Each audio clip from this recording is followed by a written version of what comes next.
Film के start में हमें फ्यूचर की टेक्नोलॉजिकली एडवांस सोसाइटी दिखाई गई है, जहां एक साइबोर्ग कैथरीन कॉर्पोरेशन की फैक्ट्री में काम कर रही थी। तभी उसे एक मैसेज आता है जो किसी डिवाइस पर नहीं बल्कि सीधा उसके माइंड में ही डिलीवर हुआ था, और उसमें दिखाया जाता है कि SAR स्टडी एनालाइज रीप्रोग्राम नाम के रोबोट में कोई मसला आया था। ये युद्ध में लड़ने वाले रोबोट थे। कैथरीन इस बारे में अपने बॉस को बताकर एक्सप्लेन करती है कि सिर्फ आज के दिन में ही 15 लाख बार रोबोट्स को रिप्रोग्राम किया गया, जो कि काफी अनयूजुअल था। बट बॉस आगे से उसे कांग्रेट्स करता है। मीनवाइल हम मिलिट्री बेस में कैप्टन डैमन बुक्स को देखते हैं, जो अपने एक टीम मेंबर ड्रिफ्टर से रिपोर्ट मांगता है, जिस पर वो बताता है कि उनकी टीम को ट्रेनिंग एक्सरसाइज में जाने का ऑर्डर मिला है। कैप्टन बुक्स ये सुनकर खुश नहीं होता, और तभी उसने पास बैठी कैथरीन को भी नोटिस किया था। सो वो सोल्जर इंचार्ज से बात करने जाता है कि ये सब क्या चल रहा है, क्योंकि उसकी टीम काफी टाइम से ट्रेनिंग कर रही थी। बट इंचार्ज कहता है कि इस बार उनकी टीम को 2 दिन के लिए हार्बिंगर आइलैंड जाना है, क्योंकि ऑफिसर्स को कॉम्बैट टाइम वाले सोल्जर्स चाहिए थे। और कैथरीन भी एज अ टेक गाइड उनके साथ जा रही थी, क्योंकि उसे SAR रोबोट्स में आई प्रॉब्लम को चेक करना था। उसके बाद कैथरीन खुद को कैप्टन से इंट्रोड्यूस कराते हुए बोलती है कि मैं ट्रेनिंग सेशन में रोबोट्स पर और आप लोगों पर नजर रखूंगी। वो उसे वहां आई प्रॉब्लम के बारे में कुछ नहीं बताती। कैप्टन बुक्स कैथरीन को अपना आई स्कैनर बंद करने को कहता है, बट वो बोलती है ये नहीं हो सकता।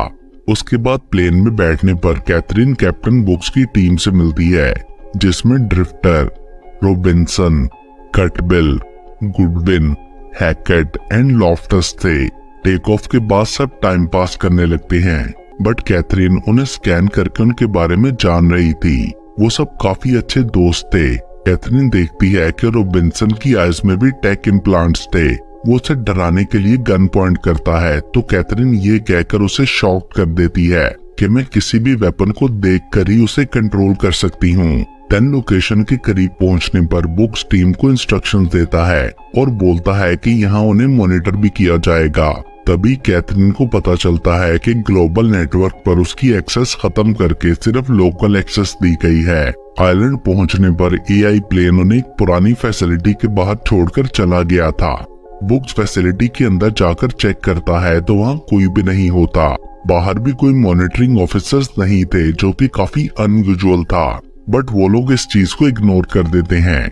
कैथरीन के पूछने पर बुक्स बताता है कि उनके पास कोई ग्राउंड सपोर्ट भी नहीं है, जिससे कैथरीन को खतरे का अंदाजा हो गया था, क्योंकि वो प्रॉब्लम के बारे में पहले से ही जानती थी। बट वो बुक्स को कुछ नहीं बताती। उसके बाद सब आगे बढ़ते हुए फैसिलिटी से बाहर एक जंगल में पहुंचते हैं, जहां बुक्स कटबिल को ड्रोन भेजने के लिए कहता है ताकि वो लोकेशन ढूंढ सकें। आगे बढ़ते हुए कैथरीन को पेड़ों के बीच एक अननोन ड्रोन नजर आता है। देन लोकेशन पर पहुंचकर सब अपनी पोजीशंस ले लेते हैं। ड्रिफ्टर कैथरीन के साथ था कि तभी 3 स्ट्रेंज ड्रोन सामने आकर उन्हें स्टेयर करने लगते हैं। कैथरीन ड्रिफ्टर को गोली चलाने से रोक देती है। वो उन ड्रोन्स को स्कैन करने की कोशिश कर रही थी। बाकी टीम मेंबर्स बताते हैं कि ये ड्रोन्स उनके सामने भी हैं।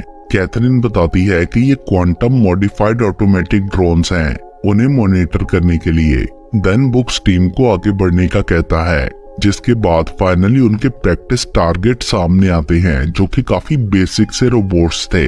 बुक सबको अटैक का प्लान बताकर पोजीशन लेने को कहता है। कैथरीन को दोबारा वो अननोन स्पेशल ड्रोन भी दिखाई दिया था। काउंटडाउन के बाद सोल्जर टारगेट पर अटैक कर देते हैं, और ड्रोन्स उन्हें मॉनिटर करते हुए उनकी हर मूव रिकॉर्ड कर रहे थे। कैथरीन एक ड्रोन के पीछे डीप जंगल में जाती है, तो वहां उसे इनका और भी एडवांस यूनिट SAR नजर आता है।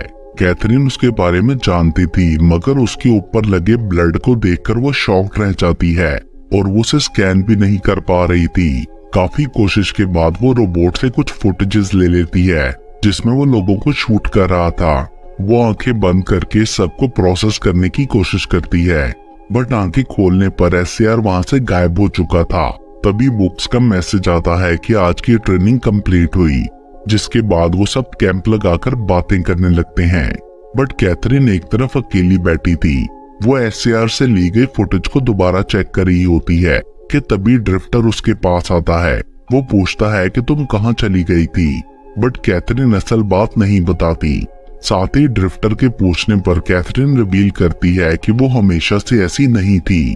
11 साल की उम्र में उसे पैरालिसिस हो गया था, जिस पर हार्बिंगर कंपनी ने उसे एआई में बदल कर उसकी जान बचाई और तब से ही वो उनके लिए काम कर रही थी। कैंप में वापस जाने पर बुक्स ड्रिफ्टर से पूछता है कि क्या कैथरीन ने तुम्हें इस मिशन के बारे में कुछ बताया, जिस पर वो बोलता है कि कैथरीन को एक्सेस नहीं मिल रही, न जाने क्यों, बट बुक्स इस बात पर बिलीव नहीं करता। उसे कैथरीन और इस ट्रेनिंग दोनों में कुछ गड़बड़ लग रही थी। रात को भी कैथरीन को आसपास जंगल में बहुत से ड्रोन्स दिखाई देते हैं, बट वो सोने चली जाती है। तभी एससीआर की स्ट्रेंज फुटेज नजर आती है। मीनवाइल लॉफ्टस बाहर पहरा दे रहा था कि तभी उसके पास मॉनिटर ड्रोन आता है, जो कि फिर चला गया था। उसी पल लॉफ्टस को एक आवाज आती है और वो गन की लाइट में देखता है कि एससीआर उसकी तरफ आ रहा था। लॉफ्टस उसे शूट करने की कोशिश करता है, मगर उस पर कोई असर नहीं होता। जोर से सबकी आंख खुल जाती है, बट लॉफ्टस वहां से गायब हो चुका था। वो सब उसे ढूंढने लगते हैं। सुबह उन्हें एक जगह ब्लड नजर आता है, जिससे थोड़ा आगे ही लॉफ्टस की डेड बॉडी भी मिल जाती है।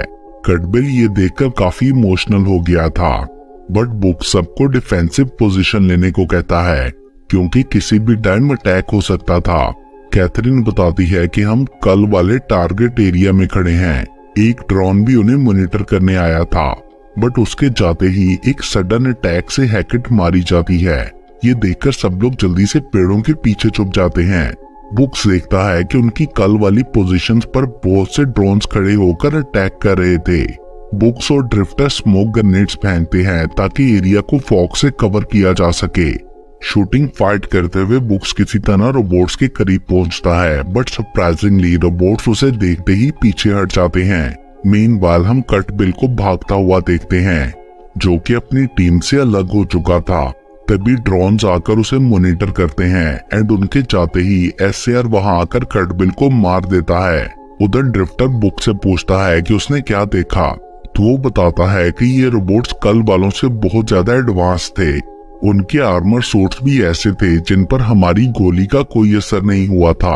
वो गुस्सा करते हुए कैथरीन से सब बताने और उन रोबोट्स को बंद करने को भी बोलता है, बट वो कहती है कि मैं उन्हें बंद नहीं कर सकती क्योंकि इनमें प्रोग्रामिंग एरर आया हुआ है।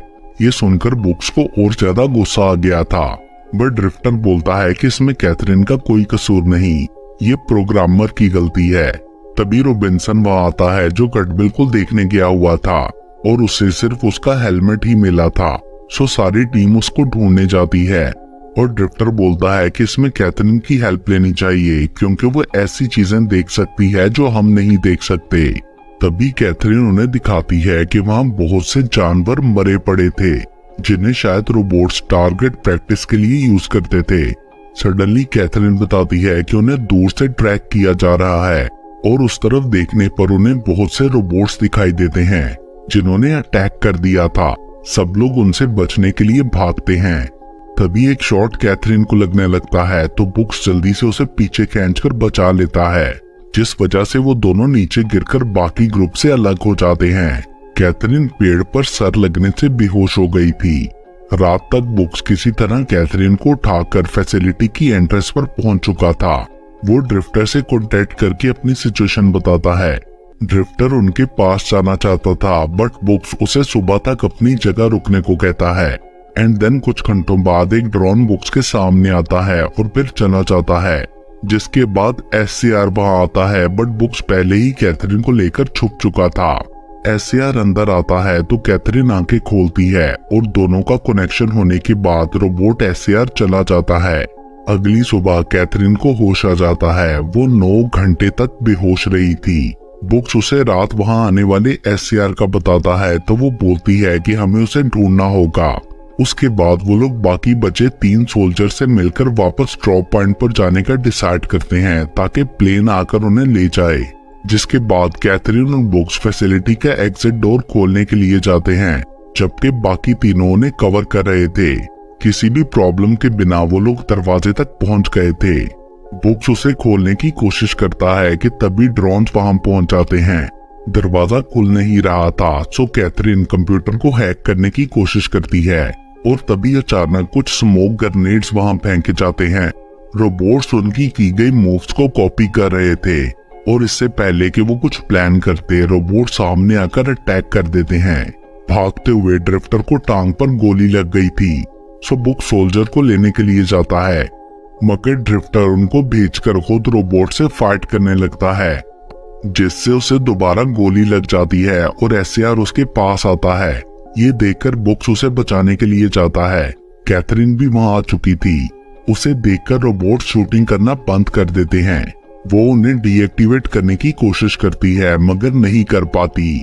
एसएआर ड्रिफ्टर को मारने वाला था कि तभी बुक्स उसे खुद ही शूट करके मार डालता है ताकि वो टॉर्चर से बच जाए। कैथरीन उसके मरने पर रोने लगती है। बुक्स उसे खींचकर फैसिलिटी के अंदर ले जाता है, सो वो उस पर गुस्सा करती है कि तुमने ड्रिफ्टर को क्यों मारा। उसे लगता था वो ड्रिफ्टर को बचा लेगी क्योंकि उसी ने ही एसएआर रोबोट्स को बनाया था, इसलिए वो उस पर अटैक नहीं करते। ये सुनकर सोल्जर्स उस पर गन्स पॉइंट कर लेते हैं। कैथरीन एक्सप्लेन करती है कि इन रोबोट्स को सोल्जर से रिप्लेस करने के लिए बनाया गया था ताकि किसी इंसान की युद्ध में जान ना जाए। इनमें किसी भी चीज को सीखकर अडॉप्ट करने की खूबी थी, बट कैथरीन को समझ नहीं आ रहा था कि अब रोबोट्स इन सबको क्यों मार रहे थे। उन्हें इतना एडवांस किसने किया और इनकी टीम को यहाँ ट्रेनिंग एक्सरसाइज के लिए किसने और क्यों भेजा। वो तो बस एसएआर में आई रीप्रोग्राम की प्रॉब्लम को चेक करने आई थी। बुक्स उसे बोलता है कि मेरे आदमी तुम्हारी वजह से मारे गए और यहाँ हम कैथरीन को रोता हुआ देखते हैं। तभी अचानक रोबोट्स दरवाजे को काटने लगते हैं। सो उन सबको छुपने के लिए कोई सही जगह चाहिए थी, जिसके लिए कैथरीन उन्हें एक और रूम में लेकर जाती है जहां लाइट ऑन करने पर वहां बहुत सारे एसएआर मॉडल्स मिलते हैं। बुक्स कैथरीन को उन्हें ऑन करने से मना करता है। देन वो अगले दरवाजे से अंदर जाते हैं तो वहां उन्हें फैसिलिटी के सब एम्प्लॉयज की डेड बॉडीज मिलती हैं। कैथरीन एक स्क्रीन के थ्रू लोकल नेटवर्क से कनेक्ट करने की कोशिश करती है मगर नहीं कर पाती। बुक्स बोलता है कि हम कंट्रोल रूम में हैं और यहाँ से रोबोट्स को स्लो डाउन कर सकते हैं। तभी कैथरीन उन्हें उस रूम में लॉक करके एक एसएआर को एक्टिवेट कर लेती है ताकि उससे इंफॉर्मेशन ले सके। क्योंकि सभी एसएआर्स आपस में कनेक्टेड थे तो उसका ख्याल था कि वो एक के थ्रू ही सारी इंफॉर्मेशन ले लेगी। सो स्पीच प्रोग्राम ऑन होते ही एसएआर कैथरीन के सवालों का जवाब देने लगता है। उसे ह्यूमन कॉम्बैट प्रोग्राम चलाने के ऑर्डर्स थे, जिसे कैथरीन कैंसिल करने की कोशिश करती है बट नहीं कर पाती। रोबोट बताता है कि ट्रेनिंग सब्जेक्ट सही से परफॉर्म नहीं कर रहे थे, इसलिए उन्हें और मोटिवेटेड टारगेट्स चाहिए थे। तभी कैथरीन को समझ आता है कि गार्डियन एसएआर ने ही ट्रेनिंग की रिक्वेस्ट भेजी थी और इन्होंने खुद से ही अपने आप को रीप्रोग्राम किया है। सो वो पूछती है कि ये ट्रेनिंग कब कंप्लीट होगी, तो रोबोट बोलता है कि कोई स्पेसिफिक टाइम नहीं है। तभी सोल्जर्स कैथरीन से दरवाजा खोलने को कहते हैं बट वो नहीं सुनती। वो दोबारा से एसएआर में एक्सेस लेना चाहती थी बट नहीं कर पाती और वो गार्डियन रोबोट्स बाकी सब एसएआर्स को एक्टिवेट करने लगता है। सडनली बाहर से दरवाजा काट कर रोबोट्स अंदर आने लगे थे और वो सभी कैथरीन की तरफ बढ़ने लगते हैं, मगर तभी रॉबिन्सन किसी तरह दरवाजा खोलकर कैथरीन को अंदर खींच लेता है, जिसके बाद रोबोट्स उस दरवाजे को भी काटने लगते हैं। उधर कंट्रोल रूम में बुक्स ने बॉम्ब सेटअप कर लिए थे। इतनी देर में रोबोट्स भी अंदर आ चुके थे और उनके पास भागने के लिए बहुत कम समय था, बट तभी एक जोरदार ब्लास्ट होता है। कैथरीन के अंदर फिर से इलेक्ट्रोमैग्नेटिक डिस्टर्बेंस होती है, जिससे उसे पता चलता है कि रोबोट्स के पास ईएमपी ग्रेनेड्स हैं एज अ सेल्फ डिस्ट्रक्टर। किसी तरह वो सब बचकर बाहर निकल गए थे, जहां उन्हें बहुत सारी डेड बॉडीज, अबैंडन्ड बिल्डिंग्स और ट्रेनिंग इक्विपमेंट्स मिलते हैं। कैथरीन वापस अंदर जाकर एक डिस्ट्रॉयड रोबोट का ईएमपी ग्रेनेड ले आती है और सोल्जर्स वेपन्स डिवाइड करके पोजीशन ले लेते हैं। उधर कैथरीन रोबोट के थ्रू अपने साथियों की डेथ फुटेज देखकर इमोशनल हो गई थी। अब सब लोग रेडी होकर रोबोट्स के आने का वेट करने लगते हैं। कैथरीन बुक्स को ग्रेनेड का बताते हुए कहती है कि ये रोबोट्स को डीएक्टिवेट कर सकता है। हम इसे एसएआर लीडर को मारेंगे जिससे बाकी सब यूनिट्स खुद ही रुक जाएंगे। ये सुनकर बुक्स बोलता है कि इस एक्सप्लोजन से तो तुम भी मर सकती हो, बट वो बोलती है कि हमारे पास सिर्फ यही एक ऑप्शन है। इंतजार करते हुए सारी रात गुजर जाती है एंड फाइनली सुबह रोबोट्स आते हैं। सब लोगों ने अपनी अपनी पोजीशन ले रखी थी। रोबोट्स के आते ही रॉबिन्सन और बुक्स ने गन फाइट स्टार्ट कर दी थी, जबकि कैथरीन एरिया को स्कैन करने लगती है कि बॉम्ब्स ट्रिगर करने के लिए गुडविन को सिग्नल कब देना है, जिन्हें उन्होंने डिफरेंट जगहों पर छुपा रखा था। इस तरह से वो लोग काफी रोबोट्स को डिस्ट्रॉय कर लेते हैं, बट तभी एक ड्रोन गुडविन को ढूंढ लेता है, सो वो अपनी जगह से हट जाता है। एससीआर फिर भी उसके पीछे लग गया था, बट बुक्स किसी तरह उसे बचा कर ले आता है, मगर उन्हें कवर बैक करते हुए रॉबिन्सन गोली लगने से मर जाता है। उधर गुडविन से रिमोट रास्ते में ही कहीं गिर गया था। बुक्स उसे लेने जाता है, बट कैथरीन भी वहां पहुंचकर उसे उठा लेती है। रोबोट्स उनके काफी करीब आ चुके थे और अब उन्हें ईएमपी ग्रेनेड चलाना था। बुक्स कैथरीन को वहां से भाग जाने को कहता है ताकि ग्रेनेड उसे इफेक्ट ना करे, बट वो नहीं मानती। तभी अचानक एक एससीआर कैथरीन को शूट कर देता है, मगर फिर भी वो जल्दी से ग्रेनेड चला देती है जो कि गाड़ी में था। एक पल के लिए ऐसा लगता है कि सब रोबोट शट डाउन हो गए और कैथरीन भी ठीक लग रही थी, बट सडनली एक एससीआर उठकर उनकी तरफ बढ़ने लगता है। बुक्स कैथरीन को लेकर जल्दी से एक बिल्डिंग में चला गया था। एससीआर के पीछे आने पर बुक्स उसे शूट करने लगता है। तभी कैथरीन क्रॉल करते हुए उस रूम में पहुंच जाती है जहां रॉबिन्सन की बॉडी थी। बुक्स को भी रोबोट उठाकर वहां फेंक देता है, बट मारता नहीं है क्योंकि उसे बुक्स को मारने के ऑर्डर नहीं थे और अपने प्रोग्राम को पूरा करने के लिए और डेटा भी चाहिए था। वो बुक्स को छोड़कर कैथरीन की तरफ बढ़ जाता है, मगर इससे पहले कि वो उसे मारता, कैथरीन रॉबिन्सन की राइफल एक्टिवेट करके एससीआर को शूट कर देती है, जिसके बाद वो रोबोट कैथरीन से कनेक्ट होकर सारी इंफॉर्मेशन उसके ब्रेन में डाउनलोड कर देता है। लास्ट सीन में प्लेन उन्हें वहां से ले जाने के लिए आता है और कैथरीन की आइज खुलती हैं, जिनमें हमें उन एससीआर्स का मिशन प्रोटोकॉल दिखता है। शायद कैथरीन भी अब एक एससीआर में कन्वर्ट हो चुकी थी और इसके साथ ही ये मूवी यहीं पर खत्म हो जाती है।